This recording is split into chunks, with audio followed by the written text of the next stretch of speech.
우리는 지난주에 믿음 각인이라는 말씀을 들었습니다. 믿음에는 크게 두 가지로 분류해서 설명할 수는 있습니다. 또 성경에도 그렇게 기록되어 있어요. 하나는 구원 얻는 믿음이 있습니다. 그리고 또 하나는 하나님의 능력을 체험하는 믿음이 있습니다. 이것은 좀 다른 믿음이죠. 이스라엘 백성이 출애굽을 할 때 문설주의 피를 바르면 430년의 재앙에서 빠져나오는, 그래서 어린 양의 피를 바르라 라는 그 메시지를 믿을 때 이스라엘 백성은 해방이 됩니다. 그건 구원 얻는 믿음입니다. 양의 피, 그리스도에 대한 이해거든요. 그런데 홍해 앞에서 그들이 믿음이 없어 또 흔들립니다. 그거는 구원 얻는 믿음이 아니고 하나님의 능력을 믿는 믿음이 없는 거예요. 그 두 가지는 좀 내용이 다릅니다. 구원 얻는 믿음은 하나님의 은혜로 주어지는 겁니다. 그래서 에베소서 2장 8절에 그 은혜로 말미암아 믿음으로 구원에 이르나니, 그래서 하나님의 은혜가 임하면 구원을 받는 거죠. 그러면 구원 얻는 믿음의 내용은 간단합니다. 복잡하지 않아요. 이 땅의 문제가 하나님 떠난 문제인 것을 알고 거기에서부터 나온 모든 문제가 우리에게 임했다는 걸 알고 그 문제를 해결할 비밀, 그래서 하나님이 그 해결자로 그리스도를 보냈다는 것, 그래서 그 예수가 그리스도로 오셨다는 사실을 믿고 영접하면 구원을 얻게 됩니다. 그래서 구원을 얻게 되면 우리의 인생의 가장 근원적인 문제는 끝납니다. 그래서 죄로부터, 사단으로부터, 지옥의 심판의 배경으로부터 벗어나는 겁니다. 그래서 운명이 바뀌는 거죠. 여러분, 사람이 운명이 바뀌어야 됩니다. 운명은 내 힘으로 안 바꿔요. 그래서 그게 문제입니다. 운명은 바뀌는 거. 근데 하나님의 능력을 믿는 믿음은 좀 다른 겁니다. 그것은 내가 하나님의 말씀을 믿고 결단할 때부터 나타나는 결과입니다. 그래서 하나님의 능력을 믿는 믿음은 결단하면 됩니다. 이거는 좀 다른 부분이에요. 그거는 우리에게 주님께서 너희의 믿음의 결단을 하라는 겁니다. 영적 싸움을 하라. 이건 다 하나님의 능력을 믿는 믿음에 해당된 내용들이죠. 그래서 구원 얻는 믿음을 가지고 있으면서도 하나님의 능력을 믿는 믿음이 없으면 어떻게 되느냐? 이스라엘 백성이 광야에서 무너진 것처럼 삶은 무너져 버려요. 그들은 구원은 받지만 삶은 무너진다니까요. 이게 문제입니다. 그러니까 물론 구원 얻는 믿음, 운명은 바꿔놨는데 무너지니까 이게 억울한 거죠. 그래서 성도들이 삶이 왜 안 되냐? 대부분은 구원 얻는 믿음도 모르는 분들이 많지만 더 우리가 신경 쓰지 못하는 부분이 뭐냐면 하나님의 능력을 믿는 믿음에 대해서 너무 관심이 없거나 불신앙이 너무 많아요. 하나님의 능력을 믿는 믿음이 딱 생기면 어떤 결단을 하게 되죠? 기도하게 됩니다. 구원 얻는 믿음은 기도 안 해도 주어지는 겁니다. 기도했더니 구원받는다, 그건 아니에요. 그건 기도 안 해도 돼요. 그건 하나님 은혜를 주는 거니까. 그러나 문제는 하나님의 능력을 믿는 믿음을 가지려면, 그걸 정말 믿는다면 말씀 붙잡고 기도해야 됩니다. 기도 안 한다는 얘기는 하나님의 역사를 모른다는 얘기잖아요. 그래서 운명을 바꾸고 그 바뀌어진 운명을 누리려면 다릅니다. 운명이 바뀐 것입니다. 그러나 그 바뀐 운명이 내 것이 돼야 돼요. 그걸 누려야 됩니다. 그 얘기 있잖아요. 어떤 사람이 미국 가는 배를 탔다잖아요. 옛날에. 근데 배를 타면, 여러분 비행기 타면 기내식은 공짜입니다. 기내식 가지고 고민하면 안 됩니다. 기내식은 달 나가는 대로 줘요. 저는 간혹 괜히 배가 허기질 때 비행기를 타면 혹시 기내식 남는 거 있습니까? 그러면 2인분을 먹습니다. 그리고 줍니다. 달라고 하면. 그리고 두 개 헷갈릴 때가 있어요. 저게 더 맛있을 것 같고 2개 다 주세요. 그럼 그 옆에 있던 분이 막 놀래더라고. 2개를 다 먹다니. 2개를 다 먹어보는 겁니다. 저는 그 다음에 내 입맛에 맞는 거 먹습니다. 그 왜냐? 내가 낸 항공료에 다 포함된 거예요. 이미 주어진 건데 문제는 뭐냐? 그거를 못 먹는 건 줄 알고, 돈 누구 사 먹어야 되는 줄 알고. 근데 한 번은 그거 있더라고. 저가 항공기를 탔더니 뭘 주더라고. 그 필리핀 항공인데 달라고 그랬어요. 그랬더니 이 아가씨가 안 가. 돈 달라고. 아, 이건 돈 내고 먹는 거구나. 저가 항공은 돈 내고 먹습니다. 물도. 근데 물도 먹으면 돈 내야 돼요. 아, 이것도 몰라가지고 얼른 돈 냈지. 그랬더니 또 달러는 안 받아요. 필리핀 돈으로 받는다고. 근데 거기 목사님 두 분하고 같이 있었거든. 근데 그분들이 필리핀 돈 바꾼 게 있던가 봐. 아니, 내가 나겠다고. 엉겹길에 그냥 저는 그분이 사준 거예요. 그분은 먹고 싶지도 않은데 나 때문에. 그런 예외의 경우는 있지만 웬만하면 항공료에 다 포함되어 있습니다. 자, 이미 운명이 바뀌었는데 이걸 확신을 못하고 믿음이 없으면 못 누리는 거죠. 그래서 어떤 사람이 미국 가는 배를 탔는데 그 배에 이제 간신히 돈을 모아가지고 탄 겁니다. 그랬더니 막 하루는 견디겠는데 그 다음부터 못 견디가 너무 배고파가지고, 그러니까 막 남들 밥 먹을 때 자기는 막 가가지고 물 마시고 막 그랬대잖아요. 그 나중에 이 사람이 그냥 뼈만 날른 거야. 몇 달을 가야 된가, 몇 주 가니까. 그러다 어느 분에 내릴 때 그랬다는 거야. 왜 이렇게 안 먹냐고 그랬더니 사실은 내가 돈이 없어서 못 사 먹었다 그랬더니 이 사람이 깜짝 놀래요. 무슨 소리냐, 당신이 탈 때 이미 거기에 다 포함되어 있는 것이다. 못 먹은 거야. 그러니까 우리가요, 운명을 바꿔놓고도 하나님의 능력을 믿는 믿음이 없으면 인생은 계속 고달퍼지는 거예요. 우리가 하나님의 능력을 믿는 믿음을 갖기를 주의 이름으로 축원합니다. 그래서 성경에 지난주에 말씀드렸던 것 중에 제자들에게 책망한 부분은 어떤 부분이냐면요, 하나님의 능력을 믿는 믿음이 없는 걸 책망한 거예요. 뭐 예수님의 그리스도라는 걸 다 알았잖아요, 제자들이. 그래서 마태복음 16장 16절에 주는 그리스도시요 살아계신 하나님의 아들이십니다, 이거 고백했잖아요. 그럼 구원을 얻은 거예요. 그런데 이 그리스도가 이렇게 엄청난 능력이 있는지는 몰랐던 거예요. 그러니까 귀신 들린 아이가 왔는데 제자들이 쩔쩔매는 거예요. 과연 우리가 이걸 할 수 있을까? 그걸 책망한 거죠. 겨자씨만한 믿음만 있어도 저 산을 옮길 수 있다, 이 말은 구원에 관련된 얘기가 아닙니다. 능력에 관련된 부분이에요.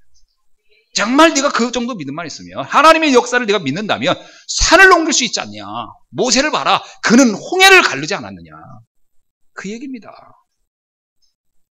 여러분의 인생 문제요, 이미 끝났어요. 믿으면 되는데 믿고 기도하셔야 되거든요. 기도를 안 하고 걱정을 하는 거예요. 그런 인생이 바뀌어진 거를 누릴 길이 없는 거예요. 어떤 분은 신앙생활을 그렇게 하거든. 하나님 왜 이렇게 응답이 없지? 응답이 없는 게 아니고 응답을 다 예배해 놨는데 내가 못 누리고 있는 거예요. 불신앙 때문에. 근데 반대로 거기에 또 마가복음 9장 14절로 25절에 보면 그 아버지에 관한 부분은 좀 달라요. 그 아버지하고 그 귀신 들린 어린아이의 아버지의 문제는 구원 얻는 믿음에 관련된 부분입니다. 이 제자들과의 얘기는 또 다른 장면이에요. 그래서 마태복음은 제자들 관점에서 기록했고요, 마가복음은 그 아버지 관점에서 기록했기 때문에 동일한 사건을 조금 다른 각도로 설명했어요. 거기에 그 아버지는 이렇게 얘기합니다. 그 아이를 데리고 와가지고요, 고칠 수 있거든 하면 고쳐주십시오, 이 말 하거든요. 그러니까 반신반의한 건데, 이게 어떤 신앙입니까? 오늘날에 많은 사람들이 교회를 나오는데 대부분이 복음도 모르고 아무것도 모르는데 그냥 문제 해결 받으려고 나오는 거예요. 이 아버지가 자기 아들이 다급하니까 그 아들의 질병 좀 고쳐보려고 급하게 나온 거예요. 그러니까 제자들한테 가서도 부탁해. 왜? 뭐 예수님 믿으면 뭐 좋은 일이 있대더라. 그러니까 온 거예요. 문제는 복음이 뭔지를 전혀 모르고 온 거예요. 그 제자들 와서 하니까 제자들은 능력 없지요. 그러니까 또 예수님한테 와가지고 하는데 뭐라고 하냐면, 고칠 수 있으면 한번 고쳐주세요. 그러니까 못 고쳐도 상관없다는 얘기예요. 그 얘기는 안 믿고 있다는 거예요. 뭐를? 복음을. 오늘날에도 이런 신앙이 있는 사람 참 많습니다. 교회는 다니는데 문제는 복음을 몰라요.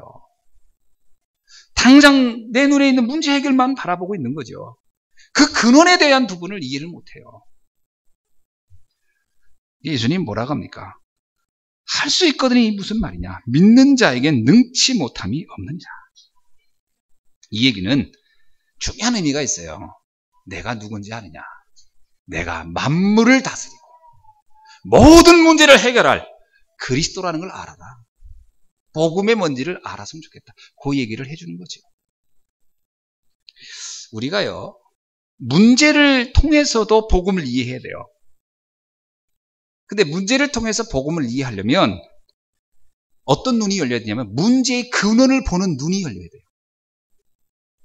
제자들은 또 이 아버지는 자기 아이가 간질 문제라고 생각했어요.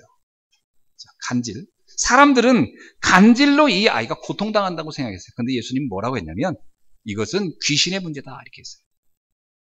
그래서 간질을 고친 게 아니라 귀신을 쫓아냅니다. 그랬더니 간질이 치유되는 이야기예요.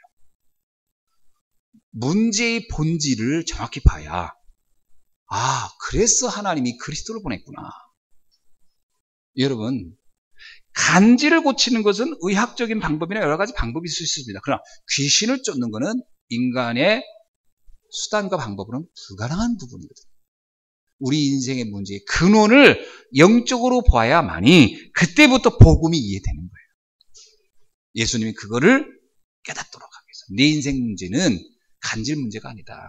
그 배우의 흑암의 문제다.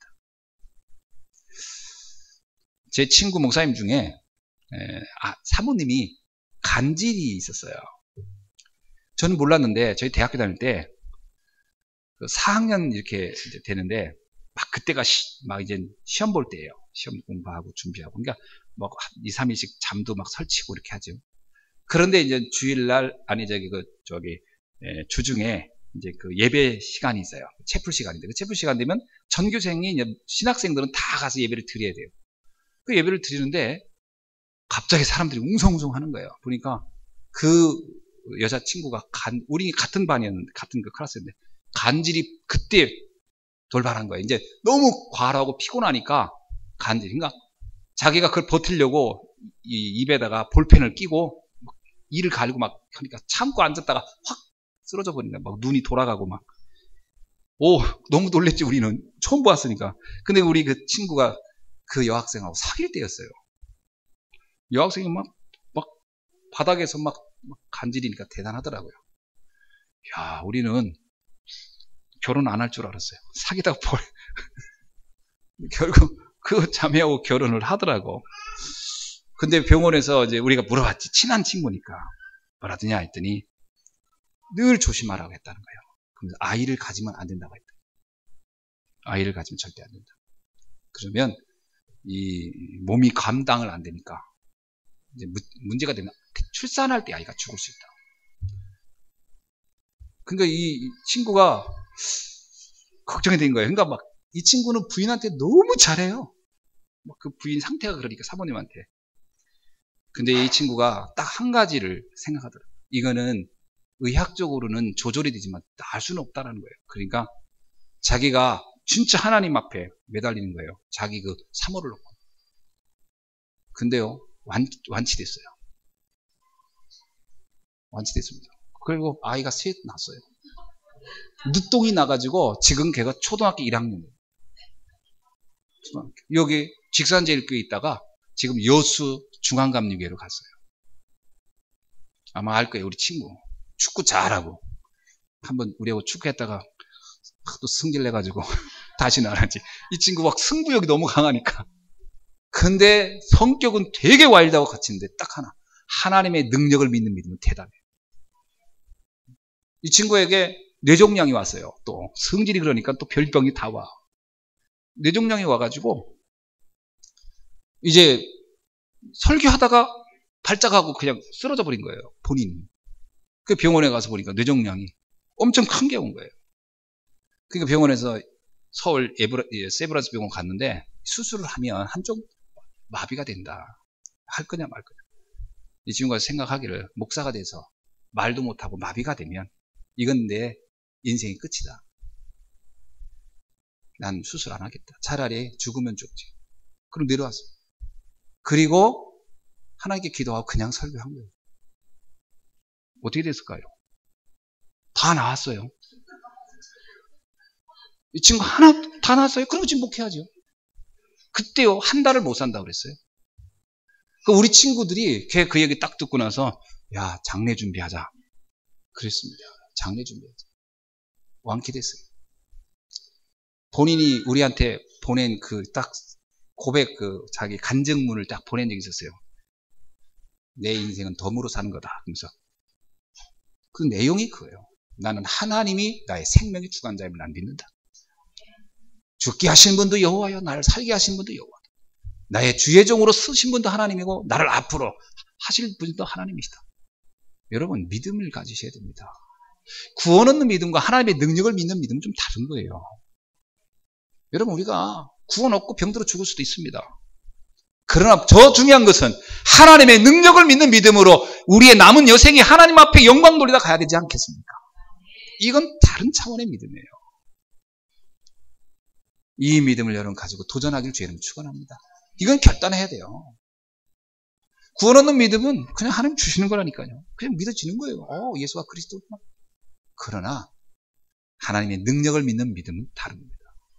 내가 정말 말씀을 믿고 결단해야 돼요.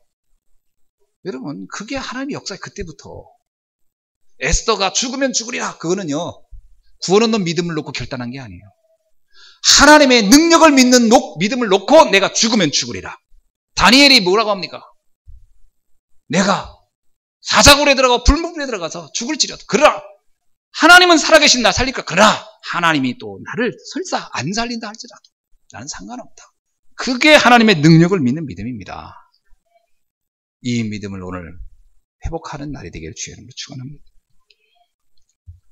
그래서 문제의 근원을 잘 봐야 돼요. 우리가 지금 겪고 있는 문제는 나타나는 증상은 의학적으로 접근할 수 있는 부분이 많지만 그 내면으로 들어가면 하나님 떠난 문제예요.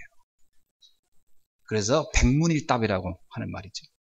내가 가까이 이렇게 좀 동생처럼 여기는 목사님은 백문일답이 얼마나 좋은지 모든 옷에다가 백문일답이라고 한자를 써놓고 다녀요. 몰랐죠? 여기 옷소매를 딱 하면 여기다 백문일답이라고 한자가 있는데 모든 옷마다 그래. 누구냐? 서산 새생명교회 목사. 너무나 의외. 그래서 내가 이렇게 얘기하는데 뭐 글자가 있어. 그래서 내가 야, 뭔 문신을 옷에다 새기냐, 몸에다 해야지. 그랬더니 아니에요. 그러더라고. 자기가 그 글자가 너무 좋으니까 옷을 살 때마다 부탁한대. 백문일답을 써달라고. 그 왜 거기다 여기다 했더니 이렇게 볼 때마다 그래. 10,000가지의 문제와 100가지의 문제는 오직 하나의 답이다. 그리스도면 끝이다. 그래서 내가 그 믿음의 고백이 하나님이 기뻐하시겠다. 여러분, 10,000가지 문제, 100가지 문제도 답은 하나입니다. 그리스도면 끝나는 거예요. 오늘 이 믿음을, 이 비밀을 다시 한번 회복하는 날이 되기를 주의 이름으로 축원합니다. 자, 오늘 본문의 말씀은 우리에게 사실적 믿음에 관한 부분을 회복하라고 주시는 말씀이에요. 우리가 우리 자신의 영적 상태를 좀 솔직히 진단할 필요가 있어요. 내가 과연 불신앙은 어떤 것이며 어디에 우리가 지금 있는가, 나를 좀 점검할 필요가 있어요. 아무리 주님이 마가복음 9장 23절에서 있는 말씀, 할 수 있거든이 무슨 말이냐, 믿는 자에게 능치 못함이 없느니라 하셔도 그거를 우리는 들을 때뿐이라는 거예요. 그게 문제입니다. 아무리 주님이 너희에게 믿음이 겨자씨 하날 만한 믿음이 있어도 산을 옮길 것이다, 아무리 주님이 외쳐도 그게 그냥 감동은 될지 몰라도 그때뿐이라는 거예요. 이게 문제예요. 이 믿음을 내 것으로 잡으셔야 됩니다. 아멘. 이 믿음이 내 것이 안 된다는 증거가 뭐냐? 문제 사건만 터지면 난리치는 거지요. 불안하고 염려되고 걱정하고. 그러니 뭐 응답이 받을 수가 없지요. 근데 이 불신앙은 굉장한 논리를 가지고 있기 때문에요, 잘 속는 겁니다. 12명의 정탐꾼이 가나안에 가서 봤어요. 가서 보니까 못 갈 것 같아. 10명은 불가능하다 그래. 그건 구원 얻는 믿음이 절대 아닙니다. 하나님의 능력에 대해서 의심이 되는 거예요. 이 현장이 너무나 이게 대단해 보여요. 그러니까 그냥 못 가겠습니다. 그렇습니다. 틀린 걸 본 게 아니고 정확한 걸 봤어요. 그러나 보이지 않는 하나님의 능력은 못 본 거예요. 10명이 불신앙합니다. 불신앙의 내용은 굉장히 설득력이 있었어요. 그러니까 백성들이 전부 다 그 불신앙의 말을 다 지지해버린 거잖아요. 그런데 갈렙과 여호수아 두 사람만 믿음의 고백을 해요. 아닌데, 물론 그 땅은 막 엄청나게 비옥하고 또 그들은 굉장한 무기를 가지고 있고 견고한 성은 있다. 그러나 그들의 보호자는 떠났다. 그들의 내면은 이미 다 녹았다. 그리고 하나님이 말씀하지 않았냐? 그 땅을 우리에게 주겠다고. 말씀이 있는데 왜 말씀을 못 믿냐? 근데 이 말씀이 그 상황 앞에서는 힘이 없는 거예요. 오늘 우리가 신앙생활 할 때요, 하나님의 말씀은 주어졌는데 내 자신이 그 말씀을 내 환경과 문제에 잡혀가지고 안 믿어지는 거예요. 이런 불신앙이 우리에게 너무 많다. 그래서 질병 중에 최고의 질병은 불신앙입니다. 불신앙은 이거는 모든 문제의 근원적으로 응답 못 받게 하는 가장 큰 질병이에요. 이 불신앙이 꺾이지 않으면 안 돼요. 예수님이 제자들에게요, 계속 얘기한 거는 불신앙을 꺾는 거예요. 불신앙을 하지 말라는 거거든요. 우리 랩런트들도요, 얼마나 불신앙을 하는지 몰라요. 거의 자기 수준에 매워가지고 안 된다는 거예요. 못한다는 거예요. 할 수 없다는 거예요. 그 불신앙을 갖다 준 사람들을 얘기 들어보세요. 전부 다 선생님들, 친구들, 이런 사람들의 얘기인데 사실은 하나도 하나님의 말씀을 붙잡고 결단을 내린 사람은 없어요. 다 안 된다, 힘들다, 못한다예요. 이 질병만 치유된다면 바다를 건너고 산을 옮기는 응답을 누리게 될 줄 믿습니다. 오늘 본문에 보면 예수님은 이러한 사실적인 믿음을 주시기 위하여 중요한 세 가지 말씀을 하고 있어요. 첫째가 뭐냐? 죽임을 당하고 제3일에 살아나리라. 이 말씀을 합니다. 자, 한번 보세요.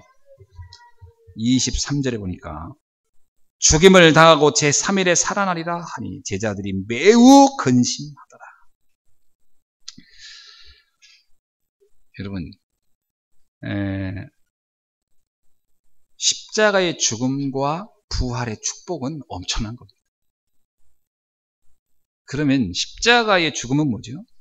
우리가 받아야 할 고난을 끝낸 거예요. 부활의 축복은 뭐죠? 사망이 우리를 건드리지 못하는 축복이에요. 그 죽음도 이기시고 부활하신 분이 나와 함께하는 거예요. 이 안에 어마어마한 비밀이 있는 겁니다. 그런데 제자들은 뭐라고 하냐면 매우 근심하더라. 안 믿어지는 거예요. 부활이 안 믿어져요. 왜 그러죠? 죽음이 너무 무서워 보입니다.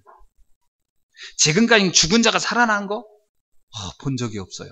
그건 자신들의 수준이지. 근데 말씀은 그렇게 안 돼요. 주님은 사흘 만에 부활한다고 분명히 말씀했는데 그 말씀이 안 믿어지는 거예요. 심지어 예수님 자신이 말해도 안 믿어지는 거예요. 그러니까 어떻게 해요? 근심할 수밖에 없어요. 여러분, 말씀이 안 믿어지면 근심됩니다. 말씀을 믿길 주의는 축원합니다. 말씀이 곧 하나님이시라고 그러잖아요. 우리에게 어떻게 믿음의 말씀이 다가옵니까? 말씀으로 다가오는 거예요. 그래서 말씀을 믿으라고 하는 거거든요. 근데 말씀이 안 믿어지는 거예요. 안 믿어지면 근심합니다. 제가 참 저희 경험을 얘기하기는 좀 그렇습니다만 그래도 제가 경험이니까 저도 이제 여러분이 증인으로 서서 말한다면 저도 문제가 오면 늘 불안하더라고요. 이걸 어떻게 해야 되나. 그런데 어느 날 제 가슴에 탁 잡힌 말씀이 있었어요. 그게 늘 하는 얘기지만 로마서 8장 28절이었어요. 하나님을 사랑하는 자 그 뜻대로 부르심을 입은 자들에게 모든 것들이 합력하여 선을 이룬다. 그 말씀이 내 영혼에 딱 박혔어요. 모든 문제에 상관없다. 그것은 하나님이 선하게 하신 것이다. 저는요, 그 말씀이 저에게는 제 인생에서 굉장히 터닝포인트가 되는 말씀이었어요. 그 다음부터 저는 문제가 오면 걱정이 안 됐어요. 왜? 선하게 하실 것이니까. 실제로 그렇게 되더라고요. 너무너무 감사하게도. 말씀이 믿어져야 됩니다. 아멘. 그렇지 않으면 매우 근심, 그냥 근심도 아니에요. 매우 근심이에요. 매우 근심. 우리 옆 사람 보세요. 표정이 매우 근심인가? 덜 매운 근심인가? 거의 우리가요, 매우 근심을 많이 해요. 매우 근심. 여러분, 어느 정도 이게 각인되느냐. 이게 인간이 한번 이게 딱 경험되고 들어온 건요, 나도 모르게 각인되는 거예요. 어느 정도 각인됐냐면, 예수님은요, 제자들이 죽음에 대한 부분이 각인될까봐 표현도 아예 죽음이란 단어를 안 썼어요. 예수님은 한 번도 죽음이라는 단어를 쓴 적이 없어요. 아세요? 성경 읽어보세요. 예수님이 죽었다고 하나. 사람들은 저 아이가 죽었군요. 예수님이 아니다, 자는 것이다. 사람들은 죽었다 하는데 예수님은 늘 잔다고 그랬어요. 그리고 내가 이 애를 깨러 왔다. 일어나라. 달리다군. 그거예요. 늘 잔다는 표현을 써요. 여러분, 죽음이라는 단어도 우리에게 좋은 단어가 아니거든요. 그건 불신자들이 쓰는 단어. 우리는 자는 겁니다. 그 자는 게 무서운 사람. 어저께 우리 권사님 한 분은 잠이 너무 필요해요. 잠이 부족해요. 토자고 싶어요. 그러시더라고요. 그래, 우린 잠을 필요로 합니다. 뭘 무섭습니까? 무서우면 안 돼요. 그러면 두려워하는 그것을 사단이 공격해요. 그래서 조금만 아프면요, 뭐로 딱 발전해요? 소화가 안 돼. 그럼 딱 생각하는 게 뭐죠? 위암인가? 머리가 찍으면 뇌종암인가? 거의 다 사람들은 죽음으로 연결하고 그 다음부터 이제 입맛도 없어지고 불안해집니다. 여러분, 이게요, 굉장한 거거든요. 우리 안에 불신앙이 너무 많아요. 말씀을 믿기를 주의 이름으로 축원합니다.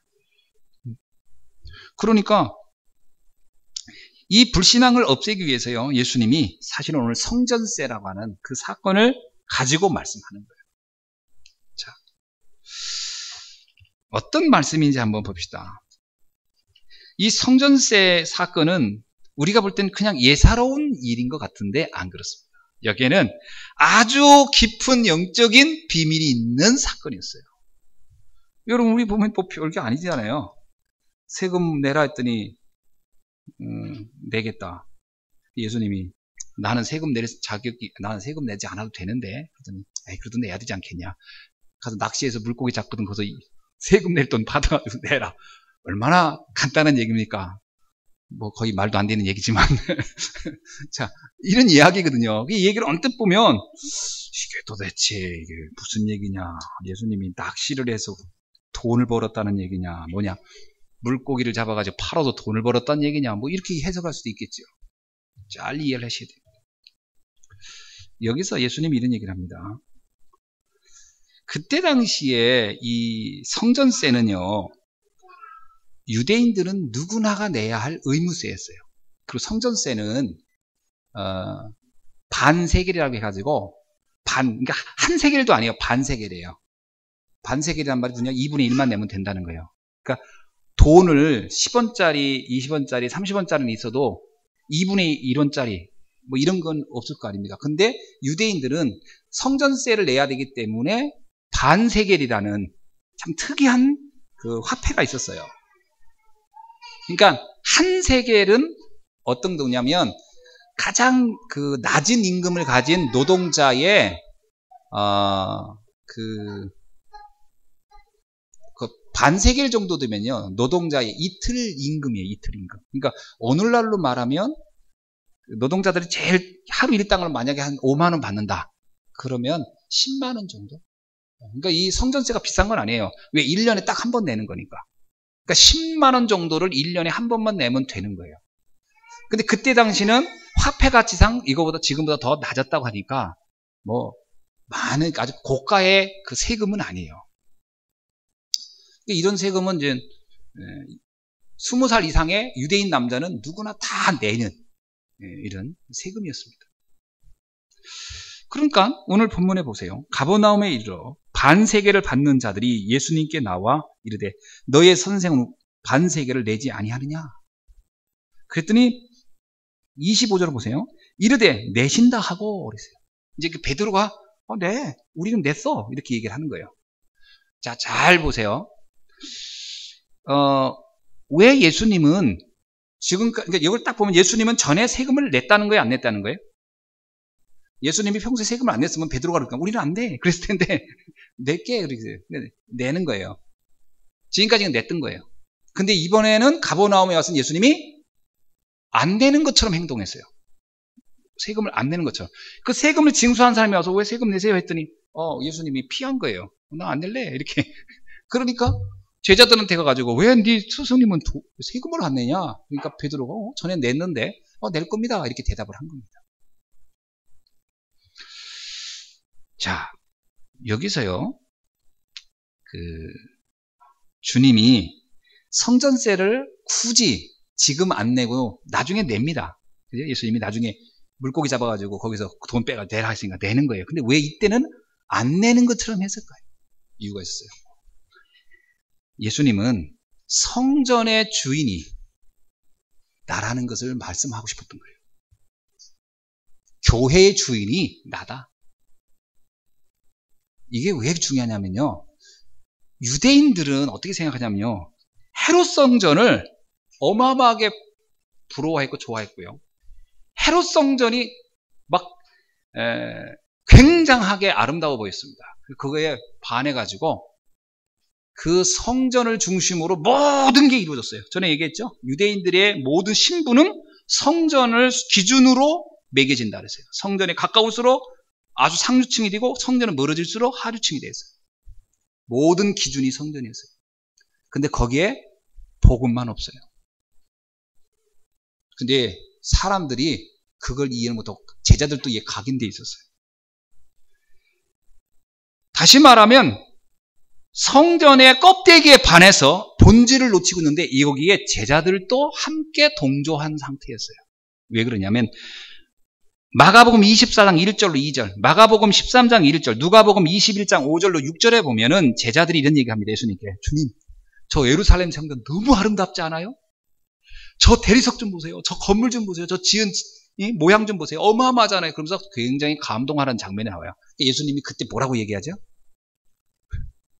야, 저 어마어마한 저 성전 돌 위에 돌 하나 없이 다 무너뜨려 버린 건다. 그렇게 예수님이 그때 한 말이에요. 그게 성전에 대한 오해가 있었어요. 제자들에게. 오늘날 신앙생활에 할 때요, 껍데기 보고 신앙생활 하는 사람도 너무 많아요.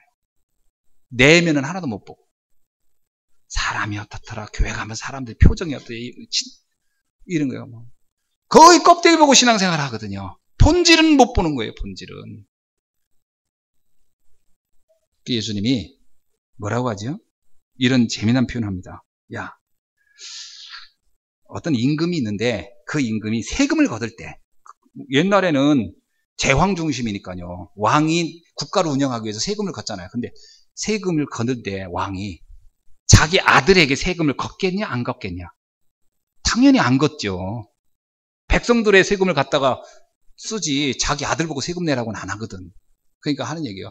당연히 아들한테는 세금을 안 걷죠. 그러니까 예수님, 맞다. 이 성전의 주인은 나기 때문에 나도 세금을 안 낸다. 예수님이 그래요. 무슨 얘기예요? 나 세금 내기 싫어 이 얘기입니까? 아니에요. 교회의 주인이 나다. 저 화려한 예루살렘 성전, 저게 아니고 내가 성전이다. 저 화려한 예루살렘 성전 보고 부러워하지 말고 나를 보고 부러워해야 할 거 아니야, 이놈들아. 믿음의 상태를 바꿔버려요. 여러분, 우리가요, 외모 보고서 믿음이 좋다 나쁘다 아닙니다. 정말 그리스도를 어떻게 알고 있느냐. 그 교회의 본질은 건물이 있는 게 아니고요, 외형에 있는 게 아니에요. 우리의 믿음의 고백에 있는 겁니다. 주 예수 그리스도를 믿는 믿음. 주는 그리스도 살아계신 하나님의 아들이십니다는 고백을 했을 때, 바요나 시몬아 네가 복이 있도다. 이 믿음 위에 내 교회를 세우리니. 그것이 교회의 본질이에요. 성도들이 이 눈이 확 떠야 됩니다. 그래야 내가 거룩한 성전이구나. 아멘. 내가 주님과 함께하는 것이 가장 거룩한 삶이구나. 그게 깨달아지는 거거든요. 헤롯 성전은 몇 년을 지은지 아세요? 헤롯이 완전히요. 헤롯 왕이나 서기관들이나 바리새인들은 완전 성전을 가지고 자기들의 기득권을 이용하는 악용해버렸어요. 그거는 말이 성전이지 성전이 아니었어요. 헤롯은 자기가 이두메 사람, 다시 말하면 유대인이 아니에요, 헤롯이. 그런데 완전 로마에서 분봉왕으로 세워지면서 자기가 취임하는 날부터 성전을 건축했어요. 그리고 몇 년을 건축했냐? 83년간 성전을 건축했어요. 이야, 참 지긋지긋하게 일부러 그러겠어요. 일부러 자기 왕족이 존재하는 날 성전을 건축하라고 한 거예요. 그래서 자기 때 건축하고 자기 아들 때 손자 때 완공을 합니다. 그러니까 얼마나 참 성전 하나 가지고 흔히 말하면 정권 유지하려고 지금 온갖 방법을, 예수님이 요한복음 2장 19절에 보니까요, 2장 20절에 보니까 예수님 당시에 성전이 몇 년째 졌냐, 거기에 보니까요, 유대인들이 말해요. 46년째 지금 성전을 짓고 있다. 이게 예수님 있을 때도 계속 짓고 있는 거예요, 지금. 예수님 올 때 46년간 지었어. 그런 이 성전이 맞겠습니까? 오직 그 권력을 위해서 그 탐욕, 이익권 막 가득한, 그야말로 그냥 그거는 없어져야 할 성전이지. 예수님은요, 저걸 내가 다 없애버리고 3일 만에 교회를 다시 세우리라. 그게 바리새인이 충격을 먹은 거예요. 아니 46년간 지은 거를 한 번에 다 없애버리고 사흘 만에 성전을 다시 짓는단 말이 뭐냐? 그게 뭐예요? 내가 부활하는 것이 곧 성전이다. 충격적인 얘기죠. 영적인 사실을 설명하고 있는 거예요, 지금. 거의 사람들 껍데기 보고 신앙생활을. 우리가요, 그래서 속으면 안 돼요. 껍데기 보고 속으면 절대 안 돼. 우리의 내면에 복음의 비밀을 굳게 붙잡고 승리하게 주의 이름으로 축원합니다. 자, 그래서 교회의 주는 누구죠? 에베소서 1장 23절에 보니까 교회의 주인은 그리스도입니다. 교회의 머리는 그리스도예요. 그리스도께서는 교회의 머리됨과 같이, 에베소 5장 23절. 성경을 보면은 5가지 교회가 나와요. 첫째, 고린도전서 1장 2절에 내가 교회예요. 그리스도 안에서 구원받은 성도들이 곧 교회라 그랬어요. 내가 교회입니다. 아멘. 여러분 각자가 교회예요. 그래서 우리를 성전 삼아 주의 성령께서 거한다 그랬어요. 우리가 교회예요. 그리고 구원받은 성도들의 모임이 교회예요. 우리들이 교회예요. 내가 교회고 우리가 교회예요. 또 구원받은 성도들이 모여서 예배드리는 곳 장소가 교회예요. 자, 지하에서 예배드려도 교회예요. 지상 3층에서 예배드려도 교회예요. 예배드리는 장소가 교회예요. 아멘이죠? 그리고 그들이 가 있는 현장이 교회예요. 그래서 여러분이 가정이 교회예요. 구원받은 성도가 있는 곳이 교회예요. 여러분 여러분 가정도 교회입니다. 잊지 마셔야 돼요. 그리고 우리가 죽은 다음에 천국에 가죠. 그것도 우리에게 영원한 교회예요. 교회론을 이해를 잘 하셔야 돼요. 그러면 내가 귀하고 우리가 귀하고 우리가 드리는 예배 장소가 귀하고 내 가정이 귀하고 우리가 가야 할 천국이 소중한 겁니다. 할렐루야. 이걸 잘 이해하세요. 자, 그래서 복음 없는 교회, 구원받지 못한 사람들이 모여서 십자가 달고 있는 교회, 그건 뭐가 될까요? 그건 우상 숭배가 되어버립니다.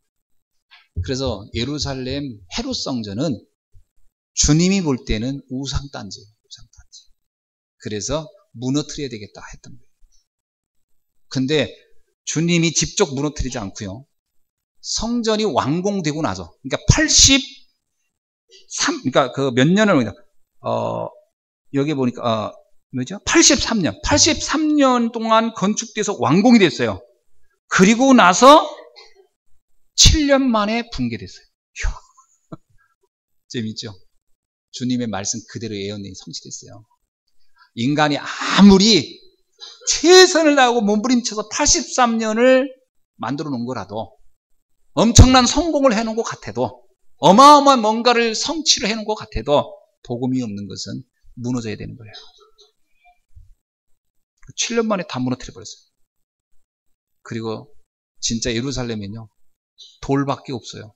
가시보면 아시겠지만 아무것도 없어요. 그 위에 진짜 우상단지가 됐기 때문에 그냥 하나님이 거기서 촛대를 옮겨버렸어요. 그래서 그 예루살렘 성전 위에 모스크가 서여 있어요. 여러분 아시죠? 황금돔 모스크. 이슬람 사람들이 거기다가 황금 돔을 세워놓고 지금 거기서 알라를 경배하고 있어요. 그 곳 바닥 제일 밑에 기초돌, 그 돌만 예루살렘 성전의 흔적이에요. 그래서 지금도 유대인은 그때 무너진 성전, 83년간 세웠던 성전이 무너진 걸 안타까워하면서 그거를 좀 복원해 보려고 거기서 가서 울면서 기려. 그것이 통곡의 벽입니다. 유명한. 그 벽이 사실은 벽이 아니고 기초돌이에요. 기초돌. 거기다가. 근데 기초돌이 얼마나 어마어마한지 가보면 아실 거예요. 무슨 큰 산성 같아요. 산성. 그게 그러니까 그 위에 세워졌던 교회 건물이 규모가 얼마나 대단했는지를 상상할 수가 있는 거죠. 그걸 로마인들이 다 갖다가 도로에다가 깔아버렸어요. 그게 하나님의 방법이에요. 그게 뭐예요? 저 돌에 길바닥에는 돌만도 못했다 이거예요. 복음 없는 성전은 우리에게 많은 걸 교훈해 주고 있어요. 복음을 회복하는 교회. 아멘. 그래서 정말 이 시대의 모델적 교회, 하나님이 가장 기뻐하는 교회 세워내는 여러분 되길 주의 이름으로 축원합니다. 제자들에게 교회론을 설명하고 싶었던 거예요. 정확한 교회가 뭐냐? 내가 곧 교회다. 그래서 나는 세금을 내지 않은 성전의 주인이니라. 그런데 두 번째가 뭡니까? 근데 두 번째 뭐라고 하냐면, 그러나 27절 보세요. 그러나 우리가 그들이 실족하지 않게 위하여 네가 바다에 가서 낚시를 던져 먼저 오르는 고기를 가져 이불을 열면 돈 한 세겔을 얻으리니 가져다가 나와 너를 위하여 주라. 그런데 그들이 실족할 수 있으니 세금을 내야 되지 않겠냐라고 합니다. 그 얘기는 다른 차원의 얘기예요. 그게 무슨 얘기죠? 내가 만약에 그래 내가 성전의 주인이고 내가 하나님의 아들이고 내가 곧 성전의 주인이 성전이다. 그게 세금 안 내도 돼. 그것도 안 내도 돼요. 그런데 이 영적 비밀을 모르는 사람들이 착각하고 오해하고 우리를 얼마나 비난하겠냐. 이거를 하나의 기회로 삼아서. 그러면 복음을 들어야 할 사람들이 우리에 대한 편견 때문에 복음을 못 듣고 구원받지 못한다면 이것 또한 큰 문제가 아니겠느냐. 그렇다면 어떻게 해야 된다? 실족할 사람이 생길지 모르니 사소한 것 다 수용하고 넘어가라. 그 얘기입니다. 사소한 것 다 수용하고 넘어가라. 여러분, 우리가 유대교 지도자들의 비난이 무서워서가 아니었고요. 혹시 구원받지 못할 사람이 있을까봐 조심하라는 거예요.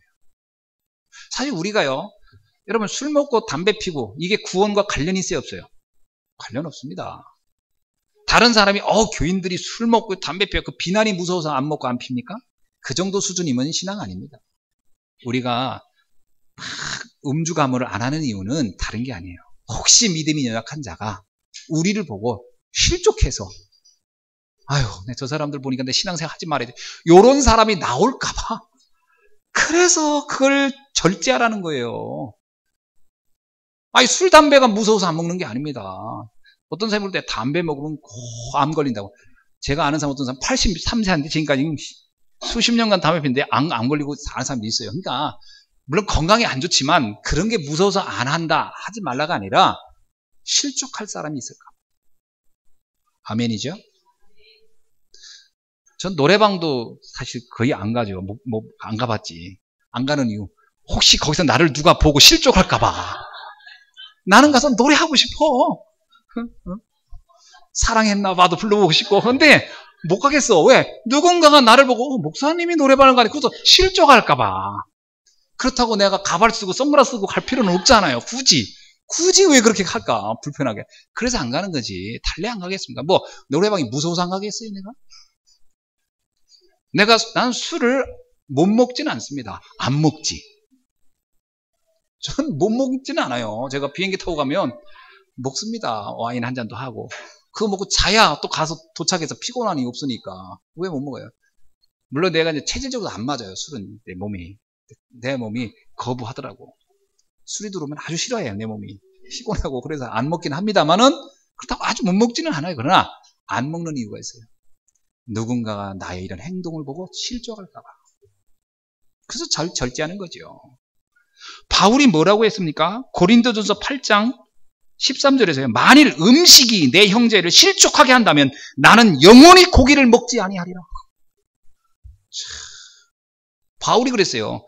누군가가 내가 먹는 음식 하나 때문에 실족하는 일 있다면 난 그 음식을 영원히 먹지 않겠다. 이 정도는 돼야 전도자지. 먹으면서 실족하는 네가 문제야 임마. 그러고 먹습니까? 그건 너무 전도자로서 무책임한 거지. 물론 이치적으로 보면 그런 면도 있어. 그렇지? 아니 나는 아무렇지도 않아. 그런데 네가 먹고 네가 제가 제 생각에 빠졌네. 그럴 수 있지만 그게 전도자의 마음이 그러면 안 된다. 여러분. 그래서 나의 사소한 행동 하나, 나의 사소한 말 한마디가 누군가의 영적인 손실을 입힌다면, 그래서 복음으로부터 멀어지게 하는 일이 있다면 절제해야 됩니다. 아멘이죠? 그래서 사무엘상 16장 7절에 보니까 불신자는 외모를 본다 그러잖아요.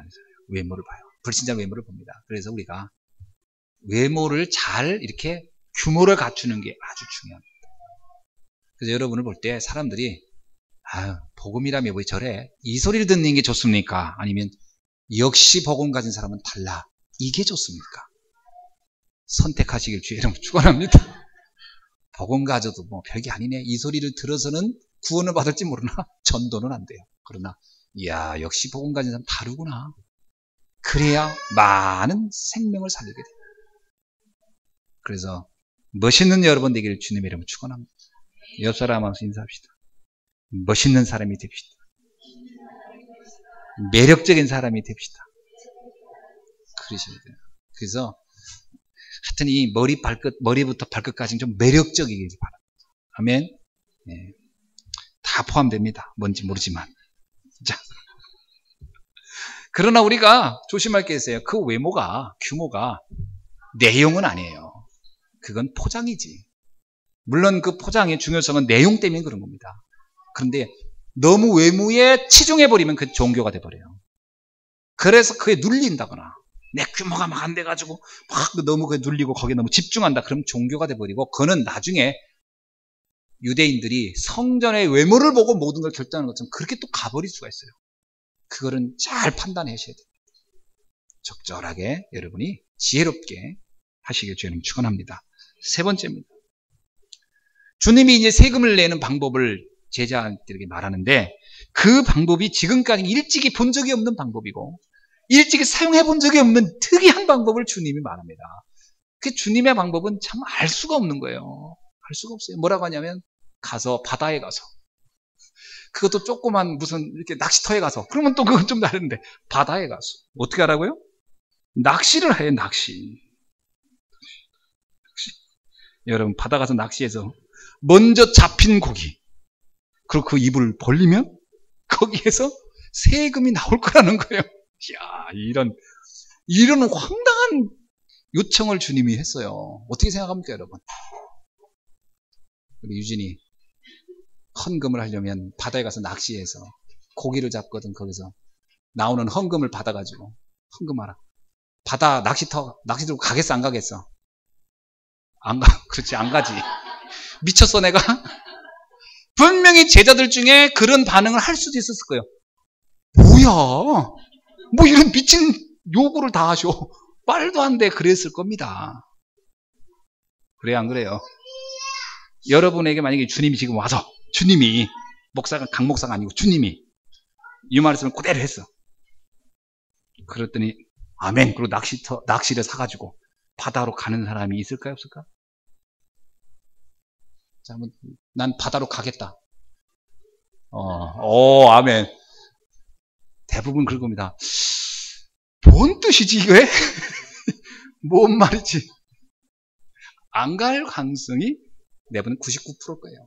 거의들 안 갈 겁니다. 뭔 얘기일까요, 여기서? 사실은 예수님이요, 성전세 낼 돈이 없어서 그러겠습니까? 예루살렘 성전 입성할 때요, 가가지고 낙이 하나 갖고 가라 했더니, 그냥 즉시 제자들이 가가지고 갖고 왔더니, 그 낙이 주인이 아무 말도 안 하고, 주께서 쓰신다면 그냥 드리는 사람이 있어요. 무슨 얘기예요? 주를 위해서 헌신할 사람들은 도처에 많이 있었어요. 그러면 이 성전세가 몇 푼이 된다고? 가가지고 성전세 갖고 와라 그러면 그거 안 줄 사람이 누가 있겠어요? 그런데 왜 이렇게 복잡하고 이해할 수도 없는 요구를 했을까? 이게 근데 제자들이요 그 말에 순종을 했을까 안 했을까요? 전 했다고 봐요. 그거에 대해서 이의를 제기한 제자가 한 명도 없어요. 이게 제자예요. 참 말도 안 되는 짓인데 따라요. 아무 말 뜻 뭐 다른 대꾸가 없어요. 토를 안 달아요. 왜? 주님이 말씀이면 믿는 거예요. 이게 이제 주님이 어떤 믿음을 기대하고 있는지를 여러분 좀 이해해야 됩니다. 어떤 믿음을? 여러분 예수님께서는 창조자이세요. 만물을 복종하시는 분이에요. 그럼 그 만물을 복종한다는 말이 교리적인 말이 아니라 실제로 만물을 복종한다는 거예요. 하늘의 새나 바다의 물고기나 그분의 말씀 앞에 명령에 복종하게 돼 있다는 거예요. 이게 창조자의 능력이에요. 제자들에게 하나님의 능력을 믿는 믿음을 어떻게까지 이해하라고요? 저 물고기도 내 말에 순종하는 것을 너희들이 보게 될 것이다. 그게 바로 창조자의 능력이다. 그게 하나님의 능력에 있는 믿음이다. 우리가 자꾸 믿음을 선택적으로 이건 하고 이건 안 하고 이 가르거든요. 아니에요. 모든 것은 그리스도의 말씀 앞에 다 복종하는 것이다. 내가 그 복종자다. 내가 창조자이고 내가 지시자고 내가 전능자다. 그걸 믿어라. 그 얘기입니다. 그래야 순종이 가능하죠. 골로새서 1장 15절로 16절에 보면 바울은 바로 이런 부분에서 명확했어요. 바울이 왜 믿음이 좋은 사람이냐면 보세요. 그는 보이지 아니하시는 하나님의 형상이요 모든 창조물보다 먼저 나신 자니 만물이 그에게 창조되되 하늘과 땅에 보이는 것들과 보이지 않는 것들 혹은 보호자의 것들과 주관자들과 정사자들과 권세자들과 만물이 다 그로 말미암아 그를 위하여 창조되었느니라. 이게 바울이 믿는 그리스도였어요. 그분은 창조자요. 그분은 능력자요. 그분의 말씀 앞에 모든 건 다 복종하는 것이다. 그러면 우리가 그 말씀 따라가면 우리 인생 문제 해답이 안 될 리가 없고 해결 안 될 일이 없다는 거예요. 믿으시길 주의 이름으로 축원합니다. 제자들에게 그 믿음을 지금 보여주고 싶었어요. 둘째, 이들이 나의 말씀에 얼마나 순종하는가를 보려고 순종을 보려고 했던 거예요. 순종을 할 때부터 역사가 시작됩니다. 많은 사람들이 거의 순종을 안 해요. 왜? 자기의 경험, 지식, 생각으로 다 판단해가지고 선별적 순종을 해요. 선별적 순종. 제자들에게는 선별적 순종이 필요한 게 아니고요. 100% 완벽한 순종을 원해요. 잘 생각해 보세요. 베드로가 누굽니까? 물고기 잡는 건 전문가예요. 그물로도 못 잡았는데 그렇잖아요. 밤새 그물 쳐도 못 잡았는데 가가지고 낚시를 들여 잡으라고. 그래 잡았다 합시다. 근데 그 고기 입에서 돈이 나온다? 베드로가요 자기 진강의 상식을 가지고 다 동원해도 거의 제로에 가까운 요구를 좀 하고 있는 게 제로에 가까운 게 그런데 그래도 순종한 거예요. 아멘입니까? 생각해 보세요. 하나님이 노아에게 말해요. 노아야 저 산꼭대기에 가서 배를 하나 만들어라. 그것도 어마어마하게 크게 만들어요. 지금까지 일찍이 본 적이 없고 상상도 안 돼. 하늘은 맑고 쾌청한데 엄청난 많은 비가 올 테니 대비해서 만들라. 그것도 몇 년이에요? 120년간 만들어. 여러분 같으면 만들겠어요? 하나님이 드디어 망령이 드셨구나. 근데 노아가요 그 말에 순종해 가요. 사람들이 비웃었겠어요? 안 비웃었겠어요? 비웃었지요. 말도 안 되는 짓을 하고 있다고. 그런데 그게 믿음의 노아의 어마어마한 축복이 예비되어 있는 걸 노아는 알고 있었어요. 말도 안 되는 요청 속에 하나님의 위대한 계획이 있을 걸 알았어요.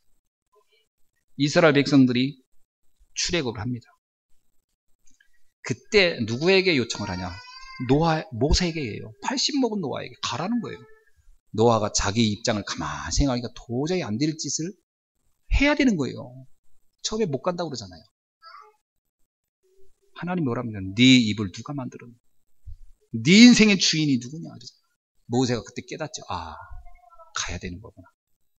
갔더니요, 바로가 굴복하고 이스라엘 백성이 해방되는 어마어마한 역사가 시작됐어요.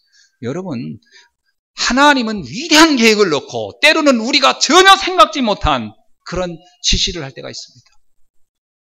이때 여러분 순종하기를 주의 이름으로 축원합니다. 이스라엘 백성이 출애굽을 해서 광야를 가는데 가지고 있는 건 아무것도 없어요. 근데 뭐라고 요청하냐면 성전을 지어 성막을 만들라는 거예요. 성막도 조그맣습니까? 어마어마해요. 성막 만드는 거 여러분 아시지만 엄청난, 그들이 그야말로 가락지까지 다 빼서 거울까지, 여자들이 그 가지고 있던 개인 소지품 거울까지 다 꺼내서 성막을 집니다. 그런데 그 성막을 지은 결과가 뭐였죠? 오합지졸 이스라엘 백성이 성막을 만든 이후에는 군대가 되었다.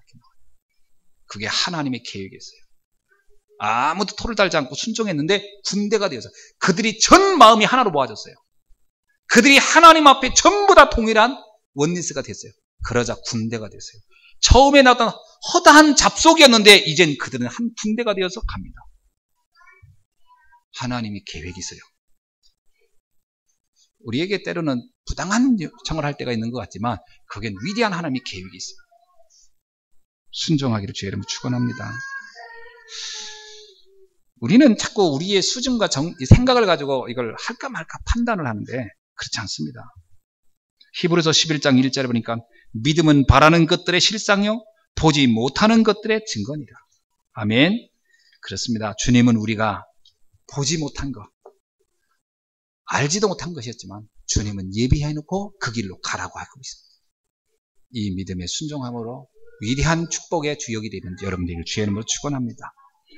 자, 오늘 말씀을 맺습니다. 우리는 모든 문제의 해결자이신 그리스도의 능력을 사실적으로 믿는 날이 돼야 되겠습니다.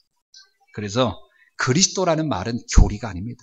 그리스도는 우리의 영혼과 삶을 완전하게 축복으로 인도하는 능력의 메시지입니다. 내 인생이 정말 안 됩니까?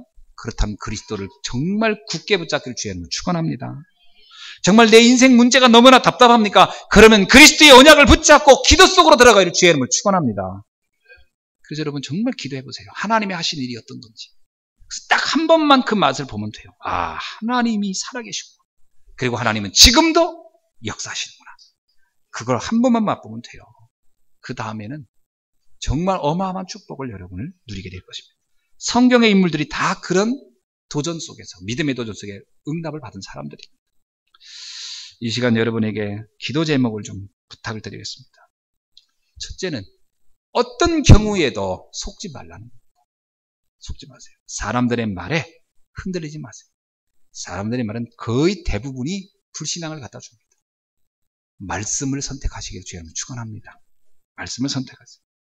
그리고 여러분 정말 하나님의 능력을 믿는다면 지금부터 기도 속으로 들어가길 바랍니다. 한 번도 기도를 안 해봤다면 이제는 해보셔야 돼요. 기도를 하셔야 됩니다.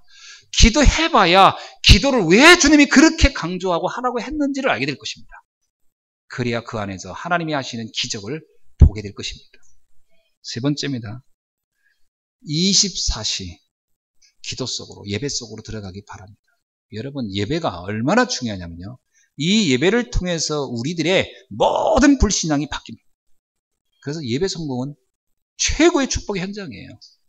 그래서 가능한 모든 예배를 성공하겠다라는 마음을 한번 가져보세요. 그 믿음의 고백 위에 위대한 하나님의 역사를 보게 될 것입니다. 기도하겠습니다. 하나님 감사합니다. 오늘이 나의 인생의 가장 귀중한 응답의 날이 되게 하여 주옵소서. 여러 가지 현실적인 문제 앞에서 우리가 때론 불신앙할 수 있었지만 이제는 오늘 이 시간 언약의 말씀 붙잡고 하나님의 능력 속으로 들어가는 날이 되게 하여 주시고 하나님의 역사를 체험하는 날이 되게 하여 주시옵소서.